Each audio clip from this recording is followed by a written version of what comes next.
Episode 11। Disclaimer. दोस्तों, मैं आप सभी को बता दूं, ये कहानी पूरी तरह काल्पनिक है। ये सिर्फ दर्शकों के मनोरंजन के लिए बनाई गई है। इसमें दर्शाए गए सभी पात्र, नाम, उत्पाद और घटनाएं पूरी तरह काल्पनिक है। ये कहानी किसी भी तरह से किसी भी व्यक्ति के भावनाओं, प्रथाओं, परंपराओं और विश्वासों के अपमान नहीं करती है। और कहानी में बताए गए सभी चीज़ों का मात्र कहानी के लेखक द्वारा बनाई गई लेख की अपनी एक कल्पना है। तो दोस्तों, मैं आपको आगे बता दूं, अगर आप हमारे वीके नोवेल स्टोरी 2.0 चैनल पर नए हैं तो वीडियो को भर भर लाइक और चैनल को सब्सक्राइब करना ना भूले। धन्यवाद। फर्स्ट किस इन एक्सीडेंट। सूर्या वंश के साथ उसके अंडरवर्ल्ड एरिया में जाता है। वहां पर इंडिया के अंडरवर्ल्ड के किंग के लिए टूर्नामेंट हो रहा था। उसमें सूर्या भी पार्टिसिपेट करता है। सूर्या का फाइट डेविड के साथ होता है और सूर्या उसको हराकर इंडिया का नया अंडरवर्ल्ड किंग बन जाता है। जोरदार तालियों से सूर्या का स्वागत करके सारे लोग सूर्या को उसका ताज पहनाते हैं। सूर्या अब बहुत बड़ा गैंगस्टर भी बन चुका था। सूर्या के साइड के सारे लोग लगातार बंदूकें चलाए जा रहे थे। अंडरवर्ल्ड एरिया की रखवाली के लिए कई सारे पुलिस भी आए थे। सूर्या के नए किंग बनने की खबर सिर्फ कुछ ही देर में पूरे भारत में फैल जाती है। जब रात काफ़ी हो जाती है तो सूर्या अपने कार में बैठकर बंगले के लिए निकल जाता है। आज तो बड़ा मज़ा आया मुझे तो पता ही नहीं था कि मैं इतना तेज़ और ताकतवर भी हूँ। सूर्या खुद से मन ही मन कहता है। वो अपना फ़ोन को देखता है तो उस पर अनाया के 5 मिस्ड कॉल आए हुए थे। अनाया ने मुझे कॉल किया था, मैं तो लड़ रहा था उस वक्त जिस वक्त अनाया का कॉल आया था। अब पक्का वो मुझसे बहुत ही ज़्यादा गुस्सा हो गई होगी। अरे यार, अब अनाया को मनाना भी पड़ेगा, ये तो और अलग ही मुसीबत है। सूर्या कहता है। रात के 2 बज चुके थे और सूर्या का शरीर पूरा टूट चुका था। उसका शरीर बहुत दर्द कर रहा था। वो अपने बंगले पे पहुंचकर जल्दी से अपने कमरे के अंदर जाता है। सूर्या बिना कपड़े बदले ही जूते खोलकर सीधा बेड के ऊपर कूद जाता है। वो कुछ नहीं देखता है कि बेड पे और कोई भी सोई हुई है या नहीं। उसके बेड के ऊपर गिरते ही एक साइड से उछाल होता है और अनाया जो बेड पर सो रही होती हैं वो सीधा नीचे गिर जाती हैं। आउच सूर्या, तुमने तो मेरी कमर तोड़ दी, एक बार देख तो लिया करो कि बेड पर और कोई सोया हुआ है भी या फिर नहीं। अनाया अपनी कमर को पकड़ते हुए सूर्या से कहती हैं। सूर्या पर कुछ सुनाई ही नहीं दे रहा था। वो तो एक बहुत गहरी नींद में सो चुका था। अनाया सूर्या का चेहरा और उसके खर्राटे सुनकर ही बता सकती थी कि सूर्या बहुत थका हुआ है। सूर्या का चेहरा काफ़ी मासूम लग रहा था। अनाया सूर्या को धक्का दे देकर बेड के एक तरफ कर देती हैं और खुद सूर्या के बगल में सो जाती हैं। सुबह के 9 बजे होते हैं और सूर्या की नींद खुलती है। उसको एहसास होता है कि उसके अलावा भी उसके साथ कोई बेड पे है। उसको अपने हाथ में किसी की बहुत सॉफ्ट हाथ के होने का एहसास होता है। जब वो उठकर देखता है तो वहाँ पर अनाया होती हैं। सूर्या ज़ोर से चिल्लाता है जिसके वजह से अनाया की नींद भी खुल जाती है। ऐसे सूर्या को चिल्लाते देख वो उठकर बैठ जाती हैं। क्या हुआ सूर्या, क्यों चिल्ला रहे हो तुम? अनाया अपने एक हाथ से अपनी आंखों को मलते हुए कहती हैं। सूर्या अनाया को देखता है। अनाया, तुम तो ऐसे कह रही हो जैसे कुछ हुआ ही ना हो। कल रात हम एक ही बेड पर सोए थे, वो भी एक दूसरे को पकड़कर। तुम इतनी रिलैक्स कैसे हो सकती हो? सूर्या कहता है। सूर्या को अजीब ही लग रहा था और इधर अनाया बिल्कुल रिलैक्स थी। सूर्या, तो क्या हुआ, हम सिर्फ सोए ही तो थे, ये तो नॉर्मल है, तुम इतने परेशान क्यों हो रहे हो? अनाया कहती हैं। सूर्या उसकी बात पर हैरान था क्योंकि उसको ये बात नॉर्मल लग रही थी। तभी उसको याद आता है कि अनाया तो उसकी फियोंसी हैं और ये सच में नॉर्मल ही बात है। उसको रियलाइज होता है। अनाया दोबारा सो जाती हैं। उसको ऐसा सोते देख सूर्या कंफ्यूज होता है। अनाया, क्या आज तुम ऑफिस नहीं जाओगी? सूर्या पूछता है। अनाया उठती हैं और सूर्या को देखती हुई कैलेंडर की तरफ इशारा करती हैं। सूर्या की नज़र जब कैलेंडर पर जाती है तो वो देखता है कि आज तो संडे है, इसका मतलब आज पूरे दिन उन लोगों की छुट्टी थी। सूर्या को पर पता था कि उसके लिए ये संडे भी कई सारे कामों से ही भरा होगा। सूर्या अपने बेड से उतरता है और फ्रेश होने के लिए बाथरूम जाता है। कुछ देर बाद वो बाथरूम से बात लेकर निकल जाता है। फिर वो ड्रेसिंग रूम में जाकर कुछ महंगे कपड़े पहनने का सोचता है, इसलिए वो डेनिम और उसके अंदर वाइट टी शर्ट पहन लेता है, नीचे में ब्लू जीन्स पहन लेता है। उसके डेनिम का रंग भी ब्लू ही होता है। वो जेल से अपने बालों को पीछे की तरफ सेट कर लेता है। अब वो काफ़ी ज़्यादा हैंडसम लग रहा था। ड्रेसिंग रूम से बाहर निकलकर वो अपने कमरे में अनाया को देखने आता है कि वो उठ चुकी हैं या फिर नहीं। वो जाकर देखता है तो अनाया अभी भी सो ही रही होती हैं। सूर्या अपने कमरे से निकलकर नीचे डाइनिंग टेबल एरिया में जाता है, वहाँ पर कोई नहीं था। सूर्या टेबल पर बैठकर अपना ब्रेकफास्ट कर रहा होता है, तभी उसका फ़ोन बजता है। वो ब्रेकफास्ट करते करते फ़ोन को रिसीव करता है। हाँ पापा जी, कहिए। सूर्या कहता है। वो कॉल वियान का होता है। सूर्या, तुम्हें कुछ दिन के लिए न्यूयॉर्क जाना है, वहाँ पे हम अपना कुछ नए बिजनेस करने का सोच रहे हैं। इसलिए मैं चाहता हूँ कि तुम वहाँ पर जाकर एक बार सब कुछ देख कर आ जाओ कि हमारा काम सही से चल रहा है या फिर नहीं। और इसके लिए तुम्हें आज ही निकलना होगा। वियान कहते हैं, ठीक है, मैं आज ही निकल जाऊंगा न्यूयॉर्क के लिए। सूर्या कहता है। दोनों कुछ देर और बात करते हैं बिजनेस से रिलेटेड, फिर सूर्या कॉल कट कर देता है। सूर्या अपना ब्रेकफास्ट फिनिश करके अपने कमरे में जाता है। वो ये बात अनाया को बताना चाहता है, क्योंकि अगर उसने नहीं बताया तो क्या पता अनाया इस बात को लेकर गुस्सा हो जाए कि उसने उसको कुछ भी क्यों नहीं बताया। सूर्या कमरे में देखता है तो वहाँ पर अनाया नहीं थी। वो अनाया को आवाज़ लगाता है, अनाया, अनाया, अनाया, क्या तुम यहाँ पर हो? अनाया। सूर्या कई बार अनाया को आवाज़ लगाता है पर अनाया उसको कोई जवाब नहीं देती है। उसको कोई जवाब नहीं मिलता है तो सूर्या अपना कुछ ज़रूरी सामान पैक करने लगता है। अनाया गुनगुनाते हुए बाथरूम से निकलती हैं। वो अभी सिर्फ वाइट टॉवल ही लपेटी हुई थी अपन बदन पे और उसने अपने सिर पे हेडफोन लगाई हुई थी।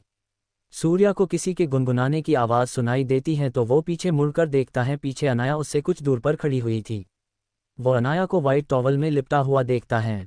अनाया को अभी तक नहीं पता था कि उसके अलावा भी कमरे में कोई और मौजूद है। अनाया तो बस अपने धुन में ही मग्न थी। जब वो पीछे मुड़कर देखती हैं तो वो चिल्ला पड़ती हैं, आए। वो नीचे बैठे सूर्या को देखकर उसको चोर समझ बैठती हैं और बहुत जोर से चिल्लाती हैं।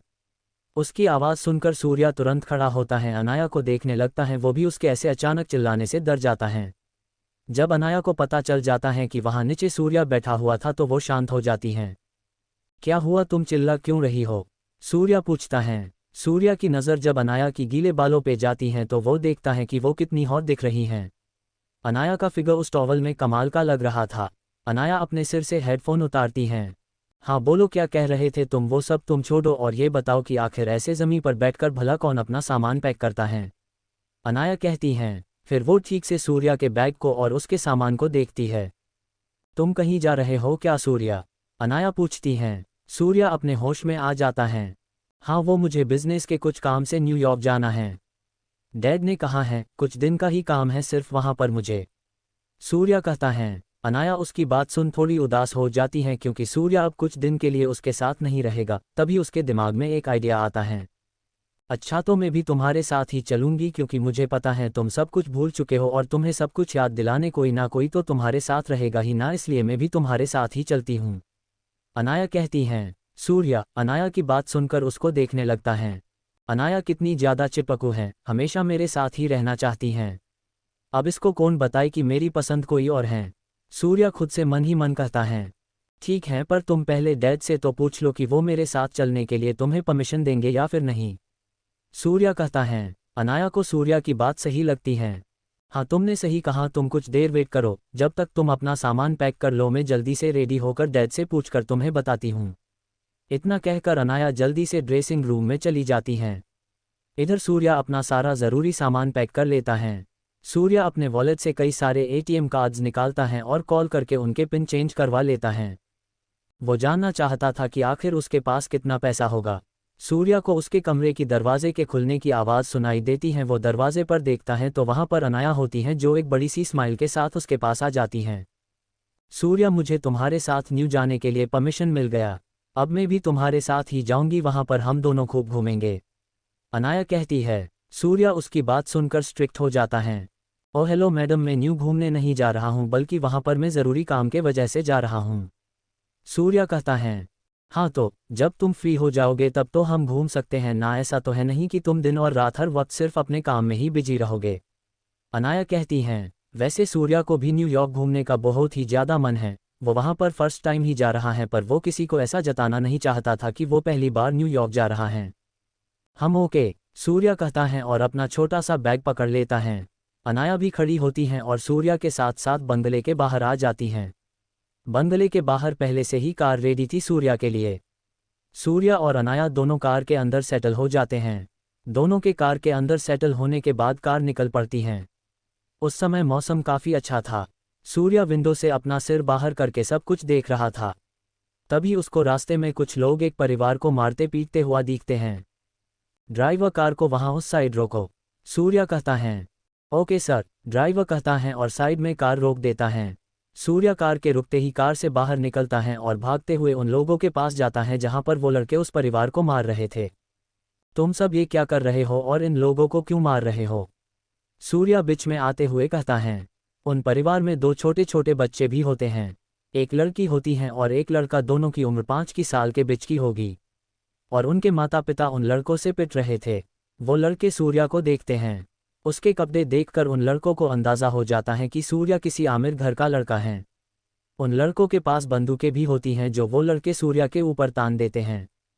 ओ लड़के, हमारे सामने हीरोगिरी मत दिखा, तू जानता नहीं है कि हम कितने खतरनाक लोग हैं। और रही बात इन परिवार के लोगों परेशान करने का, तो ये हमारा पर्सनल मामला है, इसलिए अगर तू इसमें नहीं पड़ेगा तो तेरे लिए ही अच्छा रहेगा। उन लड़कों में से एक लड़का कहता है। जिस लड़के ने ये सब सूर्या से कहा था वो काफ़ी मजबूत दिख रहा था। अच्छा, ऐसा लगता है क्या तुम लोगों को हम बढ़िया हैं? ठीक है, फिर देखते हैं किसके लिए क्या अच्छा है और क्या अच्छा नहीं है, सूर्या कहता है। सूर्या के इतना कहने के तुरंत बाद ही कई सारी बंदूक की गोलियां सूर्या के साइड से चलकर उन लड़कों के हाथ और पैर को छन्नी छन्नी कर देता है।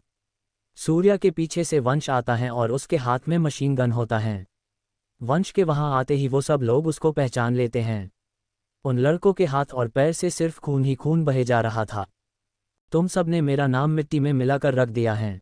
तुम सबको तो जान से मार डालना चाहिए, और तुम सब की हिम्मत कैसे हुई सूर्या सर से ऐसे बात करने की? अभी के अभी तुम सब सूर्या सर के सामने नीचे झुको, वंश कहता है। वो लड़के जब सुनते हैं कि वंश उस लड़के को सर कहकर बुला रहा है तो वो लड़के अब अच्छे से समझ जाते हैं कि सूर्या वंश से भी ऊंचे लेवल का फाइटर है। उन लड़कों को नहीं पता था कि सूर्या इस इंडिया का नया किंग बन चुका है। सूर्या चाहता भी नहीं था कि ज़्यादा लोगों को उसके बारे में पता चले। वो लड़के सूर्या के सामने नीचे झुक जाते हैं। हमें माफ़ कर दीजिए सूर्या सर, हमसे बहुत बड़ी गलती हो गई है, हम अब आगे से कभी भी किसी को परेशान नहीं करेंगे।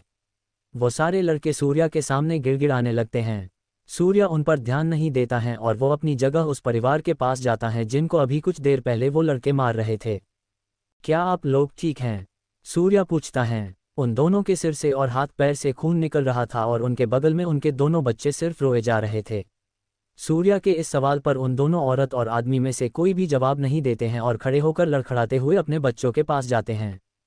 उन लोगों का बिना जवाब दिए सूर्या के सामने से चले जान उसको कुछ समझ नहीं आता है। सूर्या फिर से उन लोगों के पास जाता है। क्या आप दोनों ठीक हैं? आप दोनों मुझे कोई जवाब क्यों नहीं दे रहे हो? सूर्या पूछता है। इस बार सूर्या के सवाल पर वो आदमी गुस्से से सूर्या को देखने लगता है। तुम अपनी नरमी अपने पास रखो, क्योंकि तुम लोग अमीरजादों को अच्छे से जानते हैं। तुम सब सिर्फ अच्छा बनने की कोशिश करते हो, पर तुम सब अंदर से जानवर हो, जानवर। हमारी मदद करके तुम हमसे कोई मतलब का काम निकालना चाहते होंगे, हमें पता है सब कुछ, क्योंकि कोई भी बिना की फ़ायदे के किसी की भी मदद नहीं करता है। और हम तुम्हें पहले ही कह देते हैं, हमारे पास तुम्हें देने के लिए कुछ भी नहीं है। मैं और मेरा परिवार फुटपाथ पर रहते हैं। हमारे पास सिर्फ हमारी ज़िंदगी और हमारे बच्चे ही हैं, वो आदमी कहता है। शुरुआत में वो आदमी बहुत गुस्से से बात कर रहा था, पर आखिर में वो रोने लगता है अपना हाल सूर्या को बताते हुए। सूर्या को उस आदमी की बातों से पता चल रहा था कि वो अमीर लोगों से कितना ज़्यादा नफरत करता है, पर वो सही भी था, क्योंकि उसने जो सब कहा था वो सब असल ज़िंदगी में हो ही रहा था। सूर्या को उनके बारे में सुनकर बहुत बुरा लगता है और उसको समझ आ जाता है कि ज़रूर इनके साथ किसी आमिर आदमी ने कभी बहुत बुरा सलूक किया होगा। तभी वंश और उसके साथ कई आदमी अपने हाथों में बंदूक उन परिवारों के ऊपर तान देते हैं। सूर्या ये देख तुरंत वंश की तरफ देखता है। सूर्या के सिर्फ देखने से ही वंश पीछे हट जाता है और अपने आदमियों को भी पीछे कर लेता है। सूर्या को बिल्कुल भी पसंद नहीं था कि कोई अमीरजादा अपनी अमीरी किसी गरीब पर दिखाए। सूर्या वहां से उठकर वापस अपने कार में जाकर बैठ जाता है। उसकी नज़र बस बार बार उन मासूम बच्चों पर ही जा रही थी कि वो बच्चे अभी बहुत छोटे थे ये दुनिया देखने के लिए। सूर्या कुछ सोचता है और वंश को बुलाता है। वंश सूर्या की आवाज़ सुन तुरंत उसके कार के दरवाजे के पास आकर खड़ा हो जाता है।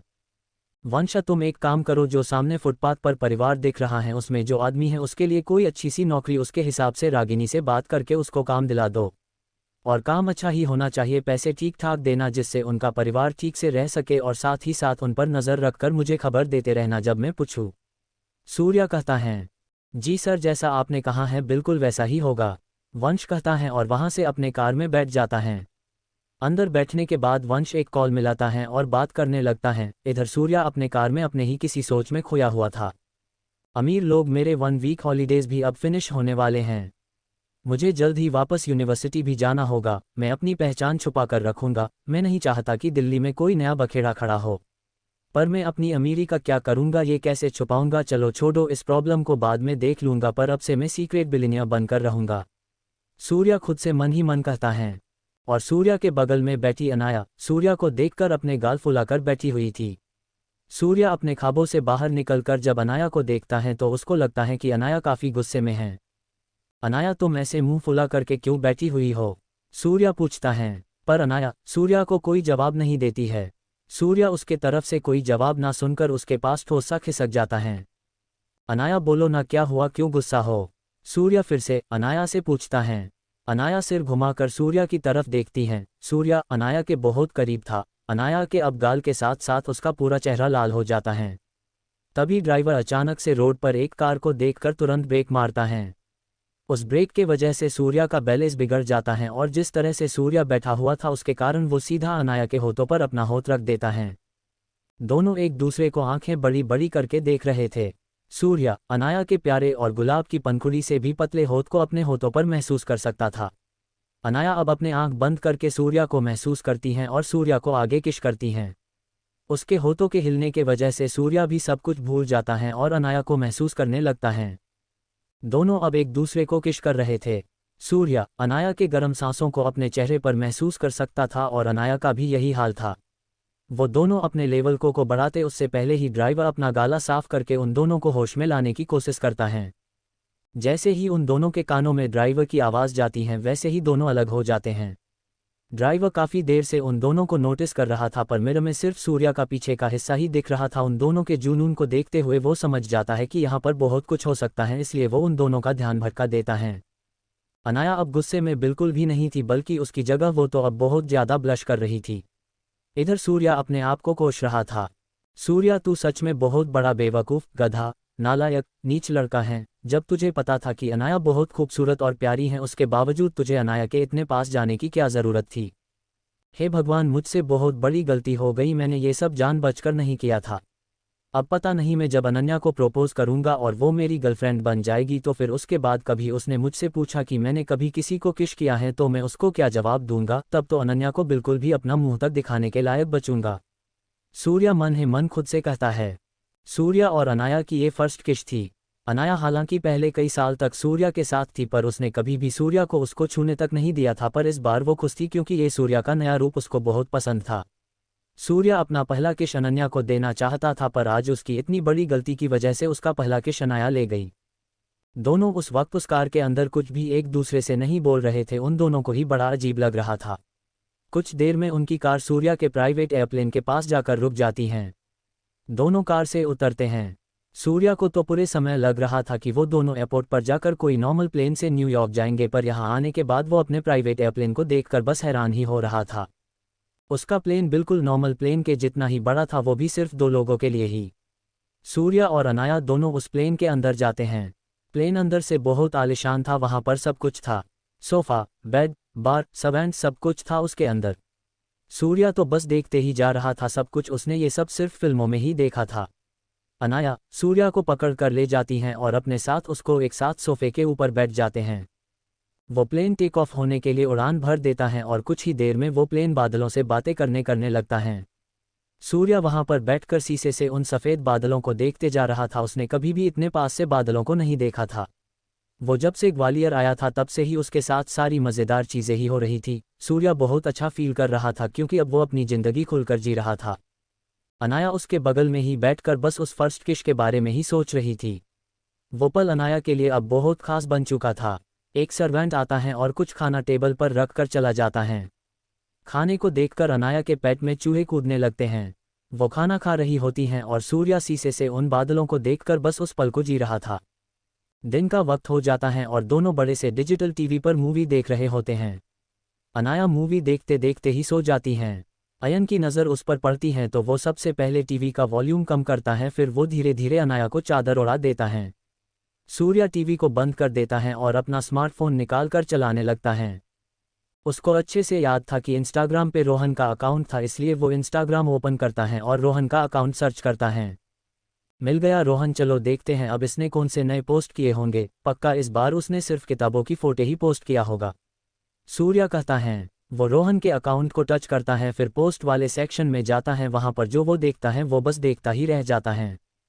ये तो अनन्या है, पर अनन्या रोहन के साथ क्यों है? और ये दोनों एक दूसरे को जानते हैं, पर कब से? रोहन ने तो मुझे कभी भी अनन्या के बारे में नहीं बताया। क्या उन दोनों का कुछ चल रहा है या फिर सिर्फ ऐसे ही उन दोनों ने फोटो क्लिक की है? मैंने तो रोहन को अनन्या के बारे में बताया था कि मैं उसको पसंद करता हूँ। ऐसे ही कई सवाल सूर्या के दिमाग में घूमने लगता है। नहीं, मैं कुछ ज़्यादा ही सोच रहा हूँ, शायद रोहन मेरे साथ ऐसा नहीं करेगा। मुझे पता है रोहन मेरा सबसे अच्छा दोस्त है, वो मेरे साथ कभी भी ऐसा नहीं करेगा। सूर्या खुद को झूठी तसल्ली देता है। वो अपना फ़ोन बंद कर लेता है और साइड में रख देता है। वो बार बार अनन्या के बारे में ही सोचने लगता है। ऐसे ही सोचते सोचते उसकी आंख लग जाती है और वो सो जाता है। रात हो जाती है और बाहर आसमान में काले बादल थे।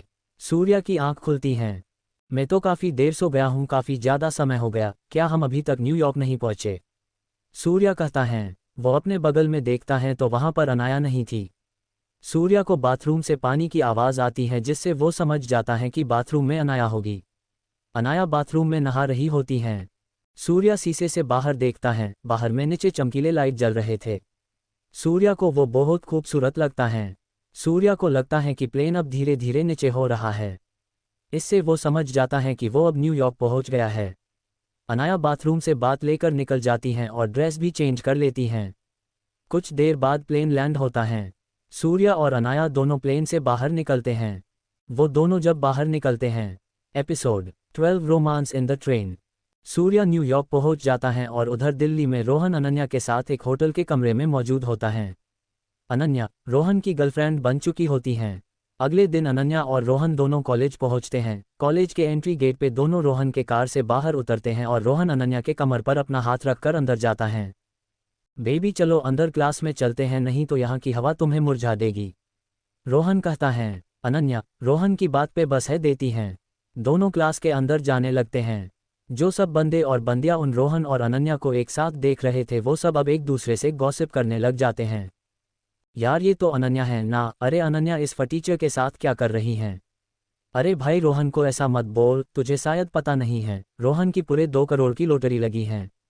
जब से रोहन की लॉटरी लगी है तब से वो कुछ ज़्यादा ही हवा में उड़ रहा है। क्या कहा तूने? रोहन की 2 करोड़ की लॉटरी लगी है? भाई क्या ही किस्मत है। काश ऐसी किस्मत मेरी भी होती तो मेरे पास अनन्या जैसे हॉट गर्लफ्रेंड होती। कुछ लड़के आपस में बात करते हैं। उस लड़के के बगल में उसकी गर्लफ्रेंड खड़ी होती हैं। उस लड़के की बात सुनकर वो लड़की गुस्सा हो जाती हैं और उसके पैर पे अपना पैर मारती हैं। आउच लग गई, क्या कर रही हो तुम? मुझे मार क्यों रही हो? अच्छा मैं मार क्यों रही? तुमने अभी क्या कहा? तुम्हें अनन्या जैसी गर्लफ्रेंड चाहिए? अगर तुम्हें वो चाहिए तो जाओ उसके पास, मेरे पास क्या कर रहे हो तुम? मेरी ही गलती थी कि मैंने तुमसे प्यार किया, मेरे पास कई सारे प्रपोजल थे।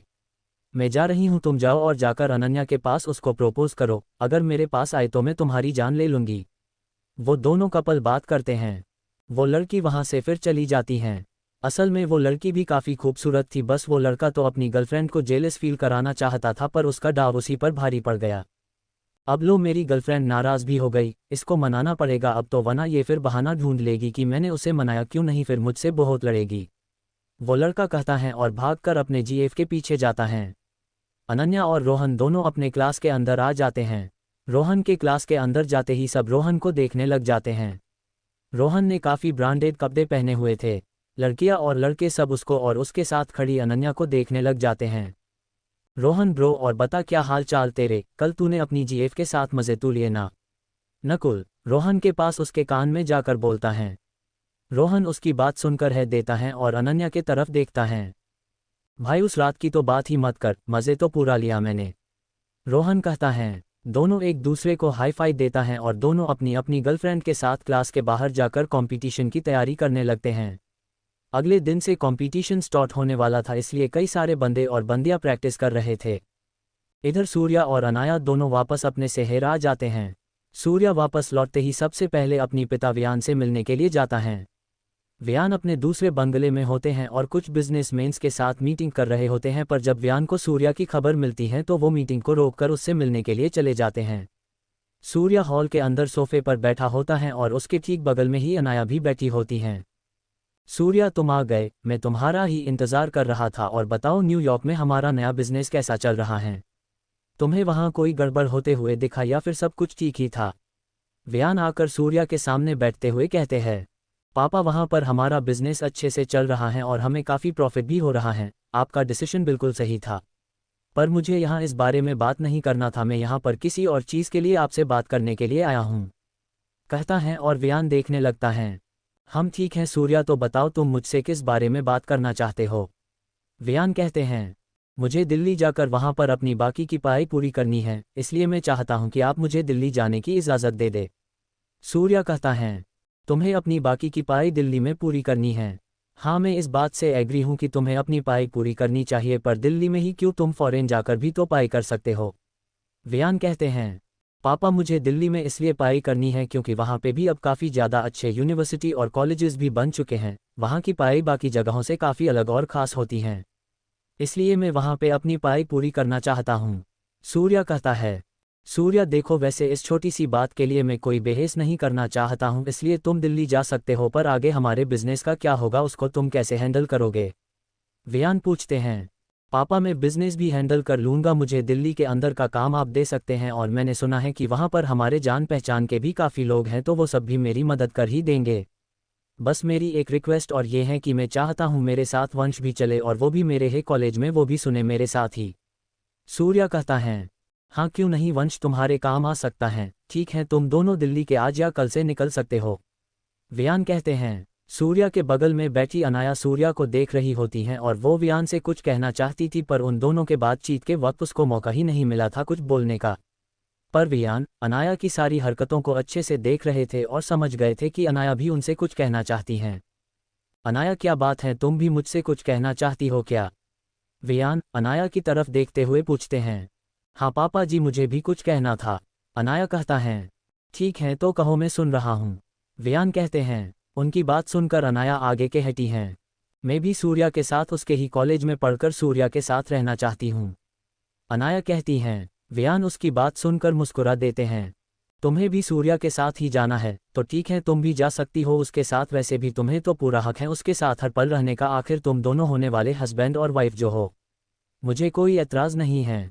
वियान कहते हैं। जब सूर्या और अनाया दोनों को ही दिल्ली जाने की परमिशन मिल जाती है तो दोनों ही बड़े खुश होते हैं, पर सूर्या इतना खुश नहीं था क्योंकि अनाया भी उसके साथ ही चल रही थी। अनाया भी अब मेरे साथ ही चलेगी, कहीं इसको मेरी पुरानी लाइफ के बारे में पता ना चल जाए, हे भगवान मदद करना है, सूर्या खुद से ही मन में कहता है। दोनों बंगले से बाहर आते हैं और सूर्या के बंगले पे जाते हैं। अनाया अपना सामान पैक कर लेती हैं जबकि सूर्या कुछ खास सामान पैक नहीं करता है। वंश को भी खबर मिल जाती है कि वो सूर्या के साथ दिल्ली जाएगा और उसके साथ उसके ही कॉलेज में पढ़ाई भी करेगा। सूर्या को काफ़ी समय हो गया था उसके दोस्तों से मिले हुए। वो अपने दोस्तों से मिलकर उनका हाल चाल पूछना चाहता था। वो बस अब नकुल को अच्छा सबक चखाना चाहता था क्योंकि उसने उसे जान से मार डाला था। सूर्या तो अब बस नकुल का रिएक्शन देखना चाहता था कि नकुल जब उसको देखेगा तो क्या करेगा। वंश बंगले के बाहर आ जाता है। बंगले के बाहर काफ़ी ज़्यादा गार्ड्स मौजूद थे। वो सारे गार्ड्स और बॉडी गार्ड्स अनाया के थे। अनाया उनको अपनी और सूर्या के सेफ्टी के लिए लेकर जा रही थी। उन सभी के पास बंदूकें थी और सारे के सारे स्पेशल गार्ड्स थे जो बहुत ही शक्तिशाली और स्किल्ड थे। जब सूर्या बंगले से बाहर आता है तो उन लोगों को देखकर परेशान हो जाता है। अनाया भी ना अपने साथ अपने बॉडीगार्ड्स भी ले जा रही हैं। ऐसा लग रहा है कि हम दिल्ली की कोई बड़ी जंग करने के लिए जा रहे हैं। सूर्या बड़बड़ाता है। वो दोनों जाते हैं और जाकर कार में बैठ जाते हैं। ड्राइवर कार को रेलवे स्टेशन ले चलो, सूर्या कहता है। ओके सर, ड्राइवर कहता है और कार को स्टेशन की तरफ घुमा लेता है। अनाया उसकी बात सुन सूर्या को देखती हैं। हम रेलवे स्टेशन क्यों जा रहे हैं सूर्या, अनाया पूछती हैं। हम रेलवे स्टेशन इसलिए जा रहे हैं क्योंकि हम ट्रेन से दिल्ली जाएंगे। क्या हम ट्रेन से जाएंगे? सूर्या ये तुम क्या कह रहे हो, ट्रेन में कितनी गंदगी होती है और गरीब लोग भी होते हैं, अनाया कहती हैं। हाँ मुझे पता है, इसलिए मैंने सबसे महंगी ट्रेन के टिकट्स ही लिए हैं। बस तुम ट्रेन से चलो तो सही, बहुत मज़ा आएगा और तुम्हें भी अच्छा लगेगा, सूर्या कहता है और टिकट्स हवा में घुमाने लगता है। आगे अनाया कुछ नहीं कहती हैं। वंश आगे वाली शीट पर बैठकर सूर्या के बदले रूप को समझने की कोशिश कर रहा था। कुछ देर में वो सब रेलवे स्टेशन पे पहुंच जाते हैं। वो सब बिल्कुल सही समय पे आते हैं क्योंकि ट्रेन भी बिल्कुल उसी समय पे आती है जब वो सब वहां पर पहुंचते हैं। सूर्या अनाया का हाथ पकड़ता है और उस भीड़ भाड़ वाली जगह से ट्रेन के अंदर चला जाता है। वो दोनों काफ़ी लोगों से टकराते हैं पर ट्रेन के अंदर पहुंच ही जाते हैं। इधर वंश अपने बंदूक वाले साथियों के साथ आराम आराम से आगे बढ़ रहा था। वंश के आदमियों के बंदूकें देखकर ही लोग दूर हो जा रहे थे। फिर वंश भी ट्रेन के ऊपर चढ़ जाता है। स्टेशन पर अनाउंसमेंट होती हैं और ट्रेन स्टार्ट हो जाती हैं। ट्रेन के स्टार्ट होते ही उसके सारे दरवाजे बंद हो जाते हैं। तीनों ट्रेन के अंदर जाकर ट्रेन को देखने लगते हैं। सच में ट्रेन काफ़ी अच्छा था। ट्रेन के अंदर बहुत ज़्यादा साफ सफाई का ध्यान रखा गया था। तीनों अपनी टिकट्स को देखकर अपनी जगह पर जाकर बैठ जाते हैं। वो सीटें काफ़ी अच्छी थी। सूर्या, वंश और अनाया पहली बार ऐसे ट्रेन में बैठे थे। वहाँ पे विंडो इतना बाद था कि ऐसा लग रहा था कि वहाँ विंडो ना होकर कांच लगा दिया हो, क्योंकि एक शीट से लेकर दूसरे शीट तक विंडो की जगह काफ़ी लंबा और बड़ा कांच लगा हुआ था, जिससे बाहर का नज़ारा साफ साफ दिख रहा था। अनाया पहली बार ऐसा कुछ देख रही थी, क्योंकि वो जितनी बार भी सफ़र करती थी सिर्फ प्लेन से या फिर कार से करती थी, वो कभी भी ट्रेन पे नहीं चढ़ी थी। सूर्या को ध्यान ही नहीं रहता है कि उसने अभी तक अनाया का हाथ अपने हाथ में काफ़ी टाइट से पकड़ा हुआ था। सूर्या को कुछ देर अपने हाथ में किसी का हाथ का एहसास होता है तो वो तुरंत अनाया का हाथ छोड़ देता है। अनाया सूर्या को देखकर हंसने लगती हैं। सूर्या उसको ऐसे हंसते हुए देखता है। तुम मुझे देखकर हंस क्यों रही हो? सूर्या पूछता है। उसकी बात सुनकर अनाया और भी जोर से हंसने लगती हैं। वो फिर अपनी हंसी को कंट्रोल करती है और सूर्या को देखती हैं। मैं तुम्हारे लाल चेहरे को देखकर हंस रही थी, तुम बहुत प्यारे लग रहे थे। अनाया कहती हैं। हाँ तो इसमें हंसने की बात क्या है? हाँ, सूर्या कहता है और अपना मुंह फुलाकर गुस्सा होने का नाटक करता है।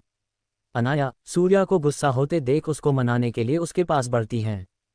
तुम मुझसे गुस्सा हो गए क्या सूर्या? अच्छा सॉरी, माफ़ कर दो मुझे, अनाया कहती हैं। सूर्या उसकी बात सुनकर अपना सिर दूसरी तरफ मोड़े हुए ही ना में सिर हिलाता है।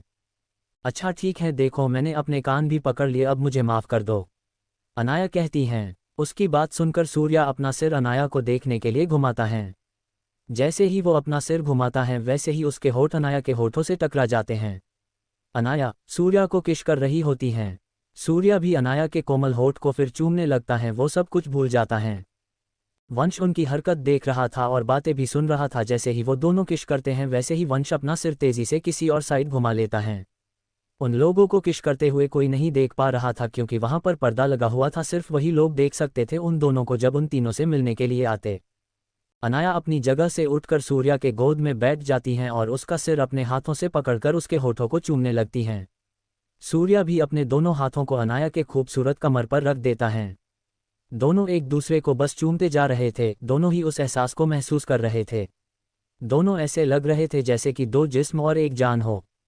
कुछ देर बाद जब लगातार वो दोनों एक दूसरे को लगातार चूमने के बाद अलग हो जाते हैं। अनाया अब सूर्या के बाहों में समाई हुई थी।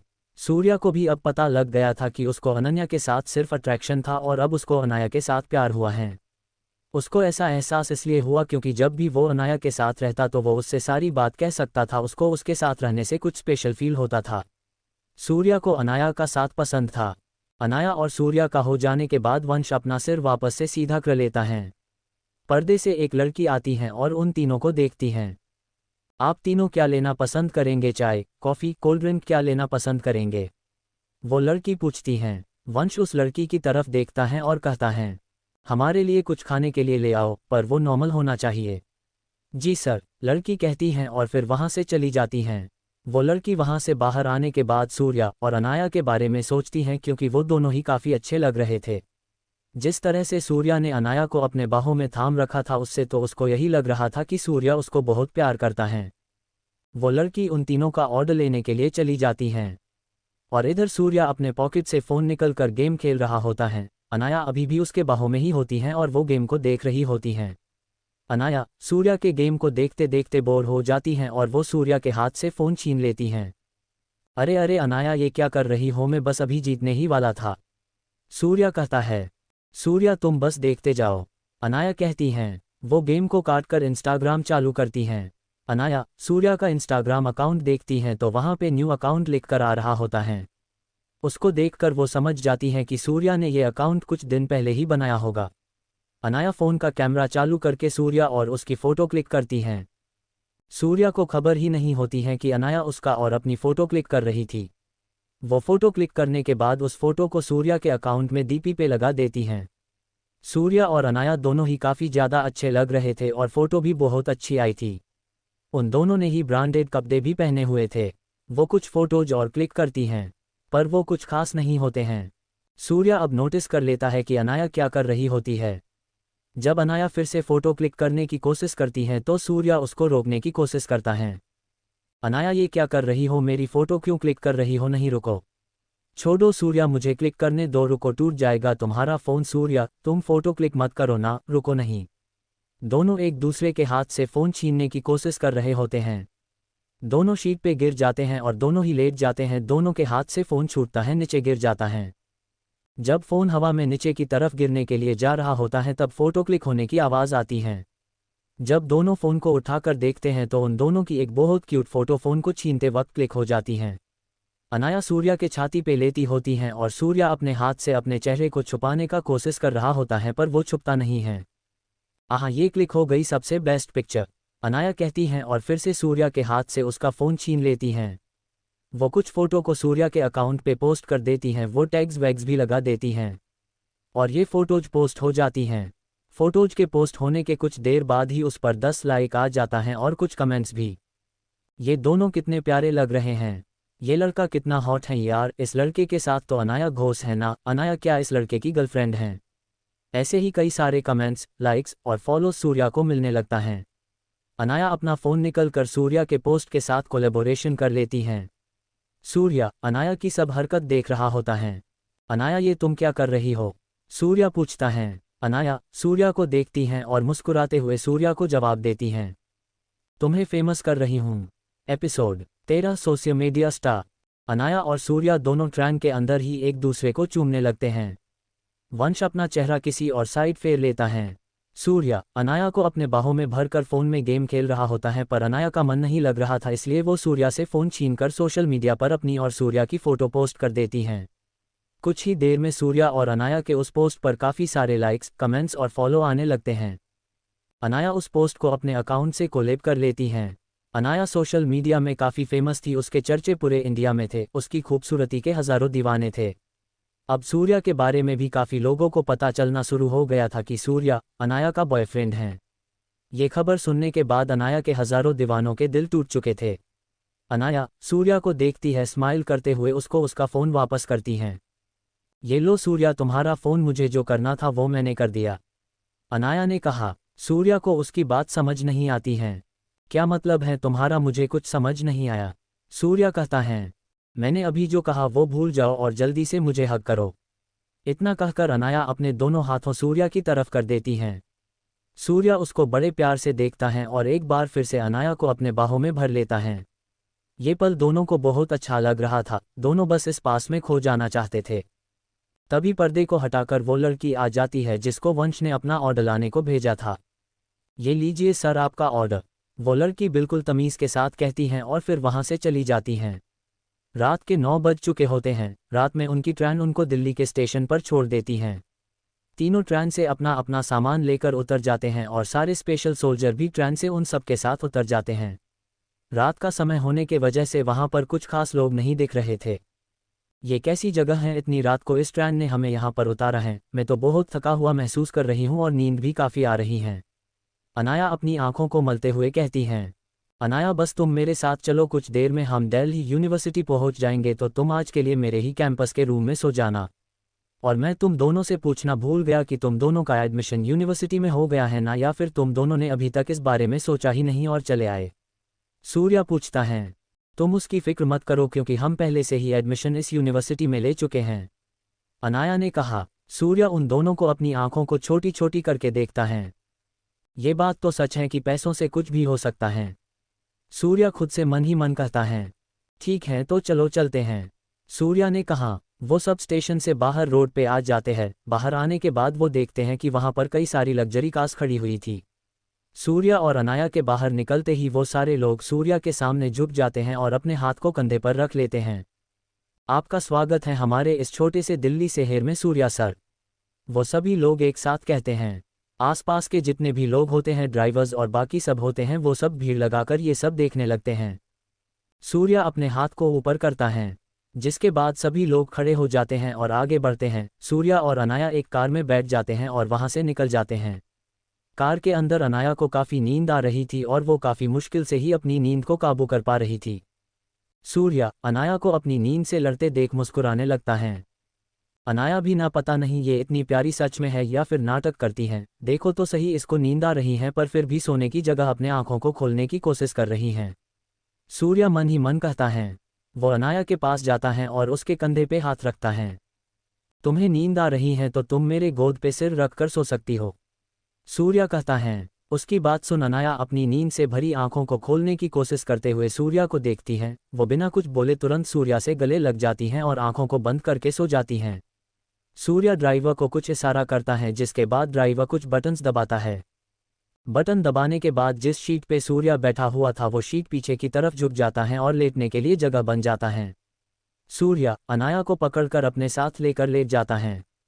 अनाया अभी तक सूर्या को अच्छे से पकड़ी हुई थी। उसे ऐसे सूर्या को पके देख लग रहा था कि वो कभी भी उससे दूर नहीं जाना चाहती है और बस उसके साथ ही हमेशा रहना चाहती हैं। सूर्या लेटे में ही कार की विंडो से बाहर देखता है।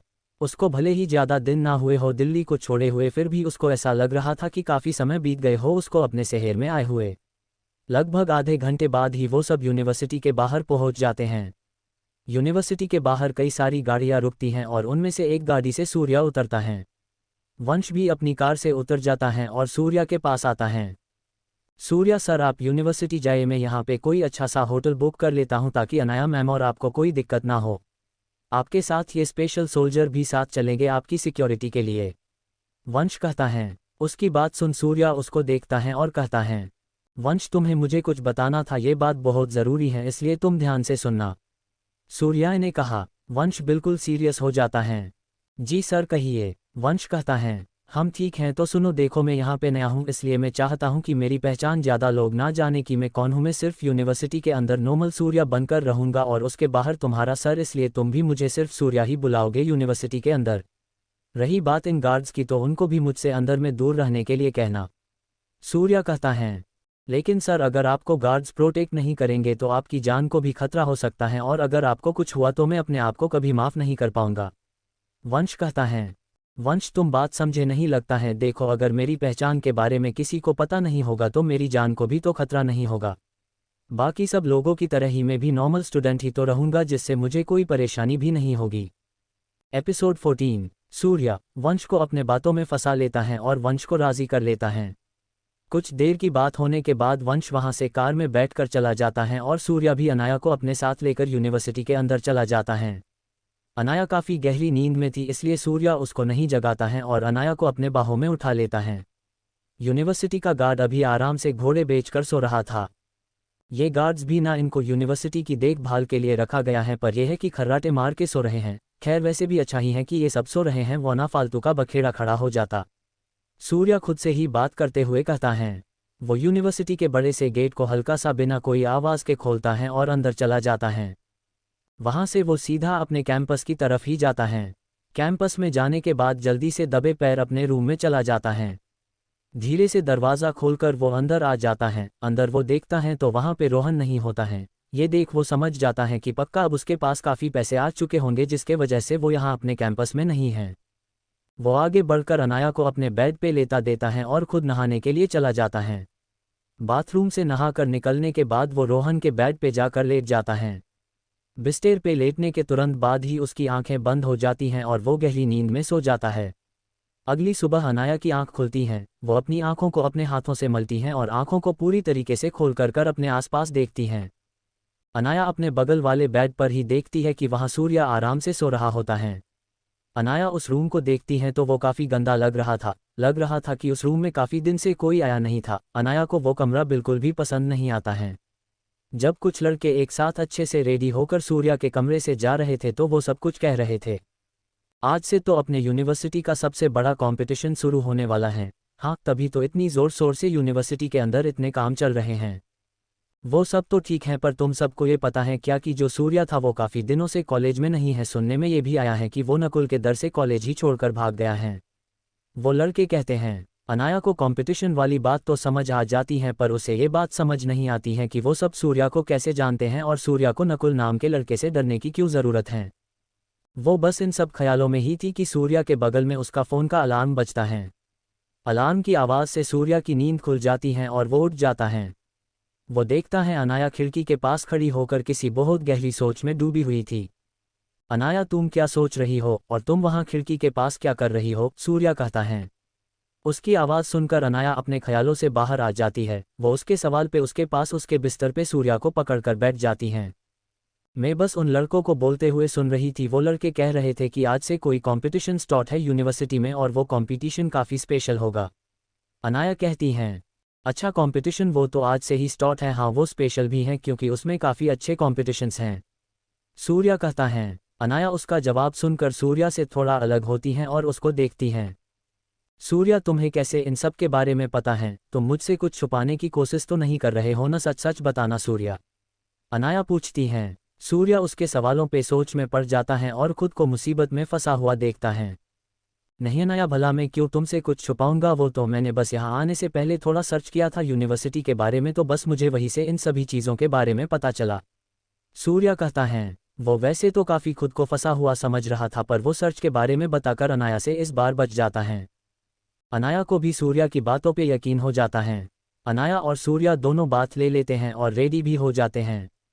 इधर सूर्या ने पहले की तरह ही काफ़ी सस्ते और नॉर्मल कपड़े पहन लिया था, उधर ही अनाया ने अपने काफ़ी एक्सपेंसिव और ट्रेंडिंग ड्रेस पहन चुकी थी। अनाया की नज़र सूर्या के कपड़ों पे जाती है तो वो उसके पास जाती हैं। तुमने ऐसे कपड़े क्यों पहने हैं? ये कपड़े कितने बुरे लग रहे हैं तुम पर। सूर्या, उतारो उन कपड़ों को जल्दी से और अपने बैग से अपने नए कपड़े पहनो, वो तुम पर ज़्यादा अच्छे लगेंगे। अनाया कहती हैं। वो फिर सूर्या के कपड़े उतारने लगती हैं, पर सूर्या उसको अपने कपड़े उतारने के लिए नहीं देता है। तभी दरवाजे पे दस्तक होती है। दस्तक सुनकर सूर्या का गला सूख जाता है। वो परेशान हो जाता है क्योंकि अगर दरवाजे पे कोई लड़का हुआ और उसने उसके कमरे में किसी लड़की को देख लिया तो बवाल हो जाएगा। इधर अनाया अभी भी सूर्या के कपड़े खोलने की कोशिश ही कर रही थी। अनाया, तुम आवाज़ मत करना और जाकर जल्दी से कहीं पे छुप जाओ। सूर्या कहता है। क्यों? पर मुझे छुपना क्यों होगा? अनाया कहती हैं। अनाया उसकी आवाज़ सुनकर सूर्या के कपड़े खोलना बंद कर देती हैं। मैंने जितना कहा बस उतना करो, मैं बाद में तुमको बताऊंगा, पर अभी के जल्दी से तुम छुप जाओ। सूर्या कहता है। अनाया भी देर नहीं करती हैं और तुरंत अलमारी के पीछे जाकर छिप जाती हैं। अनाया के छिप जाने के बाद सूर्या दरवाजे के पास जाता है और दरवाज़ा खोलता है। दरवाजे को खोलने के बाद उसके चेहरे से सारी परेशानी हट जाती है और वो दरवाजे पे खड़े लड़के से कहता है, तुम्हें मेरा कमरा कैसे मिला? एपिसोड 15। कॉलेज के अंदर एक हैंडसम लड़का आया है। सूर्या अनाया को अलमारी के पीछे छिपा देता है और खुद दरवाज़ा खोलने जाता है। दरवाजे पे वो वंश को खड़ा देखता है, जिसके वजह से उसकी सारी परेशानी खत्म हो जाती है। वंश, तुम जल्दी से अंदर आओ, सूर्या कहता है और झटके से वंश का हाथ पकड़ के उसको अंदर खींचकर दरवाजे को जल्दी से बंद कर देता है। अनाया, बाहर आ जाओ, सूर्या कहता है। अनाया फिर अलमारी के पीछे से बाहर निकल कर आती है। उसके सारे कपड़े धूल से गंदे हो चुके होते हैं और उसके चेहरे पर भी थोड़ा बहुत धूल लग जाता है।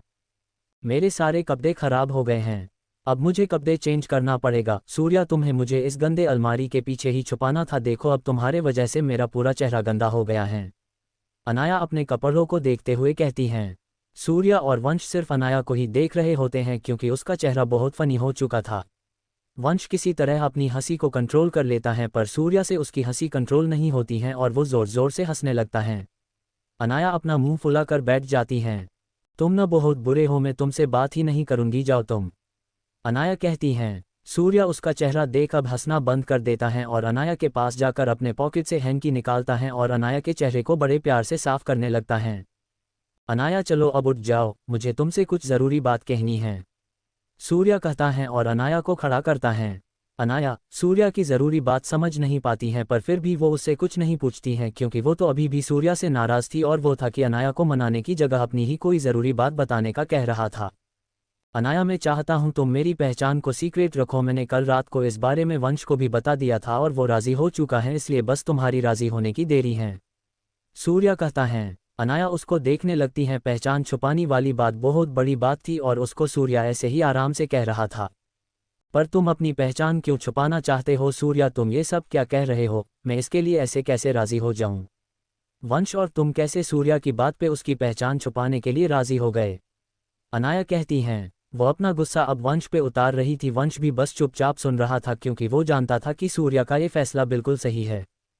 अनाया तुम वंश को कुछ मत बोलो और मेरी बात सुनो। देखो मैं ऐसा इसलिए कह रहा हूँ क्योंकि यहाँ कॉलेज में भी शायद सिंघानिया परिवार के काफ़ी दुश्मन होंगे और अगर उन सब मेरी पहचान के बारे में पता चला तो वो सब ज़रूर मुझे पर हमला करने का सोचेंगे, इसलिए अगर मेरी पहचान किसी को नहीं पता होगा तो मैं यहाँ कॉलेज के अंदर बिल्कुल सेफ रहूँगा। और ये तुम भी जानती हो कि कॉलेज के अंदर मेरी सेफ्टी बढ़ाने के वजह से भीड़ भी और ज़्यादा हो जाएगा, जिससे मेरे ऊपर नज़र रखना तुम दोनों के लिए ही काफ़ी मुश्किल होगा।